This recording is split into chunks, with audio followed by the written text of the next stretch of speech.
गुरु प्यारी साध संगत जी, आज का सत्संग है भजन पर बैठते समय अपने आप को भूलना जरूरी है। साध संगत जी, इस चीज़ को जानने की कोशिश करो कि हमारे लिए भजन क्यों जरूरी है।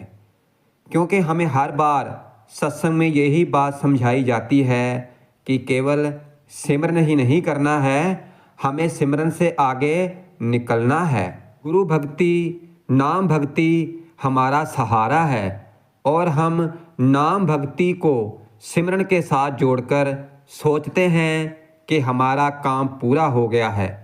लेकिन हमारा काम तब पूरा होता है जब हम भजन करते हैं और हम भजन से ही जी चुराते हैं।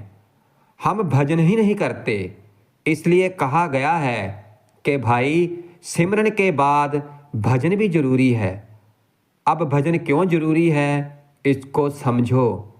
क्योंकि जब हम एक ही तरह से मनुष्य जूनी में हम यहाँ पर आते हैं और जब हम यहाँ से जाते हैं, यानी कि मृत्यु के बाद हमें फिर से मनुष्य जूनी ही मिले, तो ये संभव नहीं है। क्योंकि बहुत सारी जूनियाँ हैं, पशु पक्षी की जूनियाँ हैं, जीव जंतु की जूनियाँ हैं, वनस्पति की जूनियाँ हैं। और यहाँ से जाने के बाद हमें इन जूनियों में भटकना पड़ता है। और कोई ही भाग्यशाली होता है जिसे फिर से मनुष्य जूनी मिलती है, और कोई सौभाग्यशाली है जो यहाँ से मुक्ति प्राप्त कर लेता है। और फिर उस सौभाग्यशाली जीव आत्मा को दोबारा जन्म मरण के चक्कर में नहीं फंसना पड़ता है। इसलिए पांचवी पातशाही श्री गुरु अर्जन देव जी महाराज फरमाते हैं, सब इकट्ठे हो आया घर जासन बाट बटाया। आप जी फरमा रहे हैं सभी लोग एक ही तरह से आते हैं और जाते हैं, तो अलग तरीके से। गुरुमुख लाहा ले गए, मनमुख चले मूल गवाए। आप जी ने बड़ी ही अच्छी तरह से समझाया है कि जो गुरुमुख हैं, जो गुरु की आज्ञा अनुसार चलते हैं, जिनको सतगुरु से प्रेम है, तो फिर उनको तो मुक्ति मिल जाती है। वो फिर बार बार इस जन्म मरण के चक्कर में नहीं पड़ते हैं, वो मुक्त हो जाते हैं। लेकिन जो मनमुख हैं, जो अपने मन के अनुसार चलते हैं, जो अपने सतगुरु का कहना नहीं मानते, तो फिर उनको बार बार इन्हीं निचली जूनियों में आना पड़ता है। तो भाई इसीलिए कहा गया है कि भजन करना क्यों जरूरी है।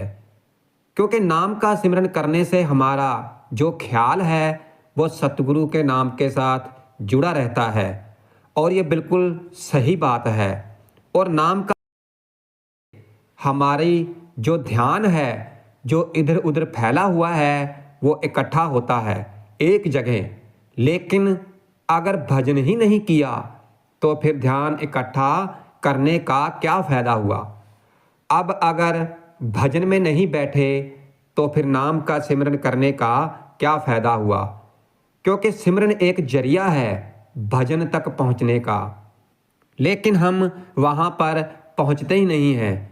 क्योंकि सिमरन में हमारा जो ख्याल है वो 9 द्वारों में ही फंसा रहता है। लेकिन इससे ऊपर उठने की हमारी सहायता है वो भजन ही करता है। गुरु साहब जी फरमाते हैं, 9 दर ठाके धावत राए, 10वें निजगर बासा पाए। ओथे अनहत शब्द बजे दिन राती, गुरमत सुमत शब्द सुनावनियाँ। तो भाई देखो कितना साफ साफ लफ्जों में समझाया गया है। गुरु साहब ने, आप जी कहते हैं कि यदि सिमरन ही करते रहे और भजन ही नहीं किया तो फिर हमारे जो 9 द्वारे हैं तो फिर इन्हीं में उलझे रहोगे। क्योंकि भाई कितना सिमरन करते रहोगे। अब सिमरन तो कर लिया लेकिन ध्यान में नहीं उतरे, और अगर ध्यान में उतरे भी तो फिर भजन में नहीं बैठे, तो फिर ध्यान इकट्ठा करने का भी कोई फायदा नहीं है। 9 दर ठाके धावत राए, तो क्या हम इन्हीं 9 द्वारों में उलझे रहेंगे? 10वें निजगर बासा पाए, तो उस 10वें द्वार की फिर हमें समझ ही नहीं आएगी कि उसका जो दरवाज़ा है वो किधर को खुलता है, वो कैसा है, तो हमें उस 10वें द्वार की समझ ही नहीं आएगी। और कैसे वो शब्द जो कहा गया है, ओथे अनहद शब्द बजे दिन राती, कहते हैं वहाँ पर तो दिन रात अनहद शब्द बजता रहता है, प्रकाश होता रहता है। गुरमत शब्द सुनावनियाँ, जो सतगुरु की मत के अनुसार चलते हैं, यानी कि जो सतगुरु के बताए गए रास्ते के अनुसार चलता है, तो केवल वही ये सब कुछ देख सकता है और सुन सकता है। इसीलिए कहते हैं कि भजन जरूरी है, लेकिन हम भजन ही नहीं करते हैं। हम इस गुफा में उतरने से डरते हैं। तो भाई डर तो जरूर लगता है, क्योंकि अंदर जाकर व्यक्ति अपने आप को भूल जाता है। जो सच्चा भजन करते हैं, जो सच्चा ध्यान लगाते हैं, वो भूल जाते हैं। अगर व्यक्ति अपने आप को नहीं भूलता तो फिर उसका भजन नहीं पूरा होता है। ये ध्यान में रखना, क्योंकि भजन एक ऐसी प्रक्रिया है जहाँ पर व्यक्ति अपने आप को पूरी तरह से भूल जाता है। लेकिन इस तरह से भूलना आसान नहीं है, क्योंकि हम दुनियादारी के चक्कर में इस तरह से उलझे हुए हैं कि अपने आप को भूल ही नहीं पाते। क्योंकि हम सिमरन करने के बाद भी भजन में अपने आप को पूरी तरह से नहीं भूल पाते हैं। इसलिए गुरु घर ने फरमाया है कि इस गुफा में अखट भंडारा, तिस वच बसे हर अलख अपारा। आपे गुप्त प्रगट है, आपे गुर शब्दी आप बजावनिया। हव वारी जो बारी अमृत नाम मन वसाणिया। अमृत नाम महारस मीठा, गुरमित अमृत पेयावनिया। आप जी ने जो समझाया है वो वही है जो हम अपने रियलाइजेशन में अनुभव करते हैं। अगर आप खुद को अनुभव करते हो तो फिर ही पता चलता है कि ये बात बिल्कुल सही है कि इस गुफा के अंदर बहुत सारा भंडार भरा हुआ है। उस परमात्मा से मिलने का, शब्द धुन का, शब्द के प्रकाश का, तरह तरह की रिधियों सिद्धियों का। अब इसके अंदर तिस विच बसै हर अलख अपारा। वो परमात्मा, वो कुल मालिक, वो परमेश्वर, वो सतगुरु, वो नाम, वो अलख अपारा। अलख किसे कहते हैं? तो समझो कि गुरुगर की वाणी ने समझाया है कि आपे गुप्त प्रगट है। आपने हमें इसके अंदर गुप्त करके रखा है और आप ही हमें प्रगट करते हैं, आप ही हमें बताते हैं। सतगुरु समझाते हैं, उन्होंने नाम दान दे दिया और आप कहते हैं कि नाम का सिमरन करो। फिर जैसे जैसे सिमरन करोगे, ध्यान टिकेगा, फिर आगे बढ़ोगे। तो भजन इसीलिए जरूरी है कि ये जो गुफा है जिसके अंदर बेशुमार खजाने भरे हुए हैं, जो भंडार हैं, वो हमें मिले। वह वारी जो वारी अमृत नाम मन वसाणिया। अमृत नाम महारस मीठा, गुरमत अमृत प्यावनिया। तो भाई गुरु की मत पर चलकर ही, गुरु के हुक्म के अनुसार चलकर ही हम इस रस को पी सकते हैं। तो इस लिए भजन जरूरी है। इसलिए भाई एक बार भजन के साथ जुड़ने की कोशिश तो करो, क्योंकि भाई शरीर में दर्द भी होगा, लेकिन अगर हमें कोई ऐसा काम करने को कहे जिसके अंदर हमें फ़ायदा हो, तो फिर चाहे दुनियावी तौर पर कह लो या फिर किसी काम वासना में कह लो, तो हम कैसे बैठे रहेंगे। लेकिन इस भजन की प्रक्रिया में ही नहीं बैठा जाता। उस वक्त हम बहुत सारे बहाने बनाने में लग जाते हैं।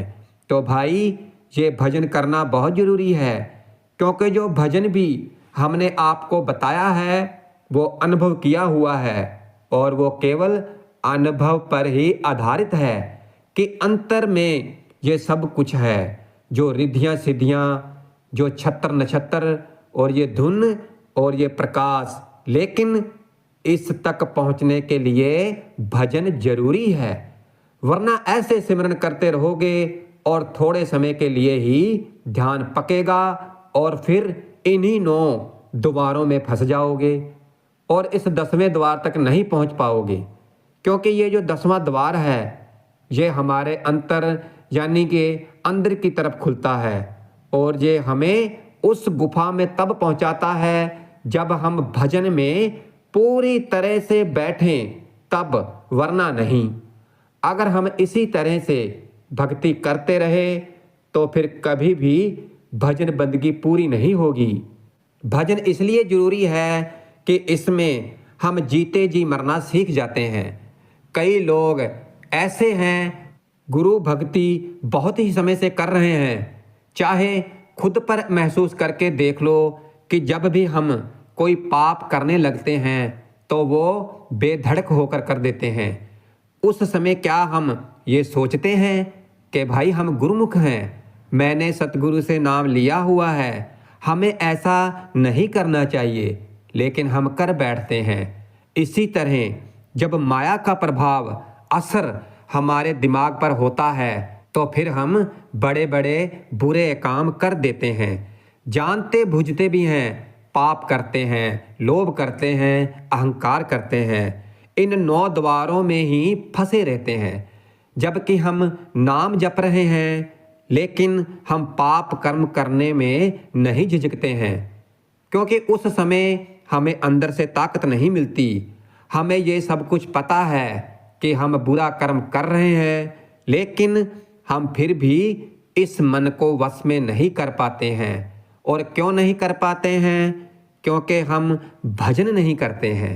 और अगर उस समय हमारी आत्मा ताकतवर हो जाए तो इस मन की इतनी हस्ती नहीं है कि ये हमसे पाप कर्म करवा ले। मन कुछ नहीं कर सकता है, पर हमारी आत्मा दुर्बल पड़ जाती है और मन इस पर हावी हो जाता है और अपने कहे अनुसार हमें चलाता है और पाप कर्म हमसे करवाता रहता है।